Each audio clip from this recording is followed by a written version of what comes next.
नमस्कार सांगलीकर. विषय हार्ड आणि पब्लिक खुळ. तर सध्या चर्चेत असलेला विषय म्हणजे आपली तडकडताई म्हणजे भूताची आई. आता तडकडताई आणि काळी ह्यो नेमका विषय काय आहे हेच आपण जाणून घेणार आहे. तर मित्रांनो, आषाढ सुरू होताना सांगली शहरात तडकडताईचे वेध लागतात.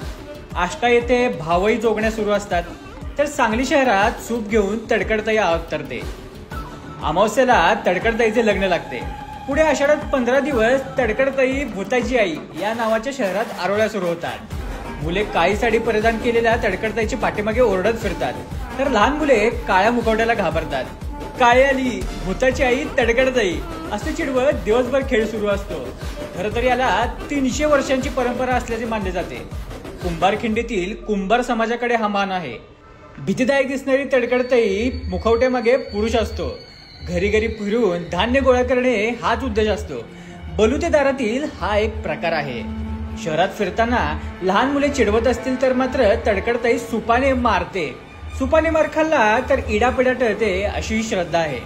शहरात विस्तारित भागात जाता तडकडताईचा मूळ शहरात वावर होतो. 15 दिवसात पुरेसे धान्य गोळा करून तडकडताई निरोप घेते. जाताना सुख समृद्धीचा आशीर्वाद सुद्धा देते. सांगलीत बालपण घालवलेल्या प्रत्येकाला आषाढात तडकडताईची आठवण हमखास येते. तर मित्रांनो, तुम्हाला ही माहिती कशी वाटली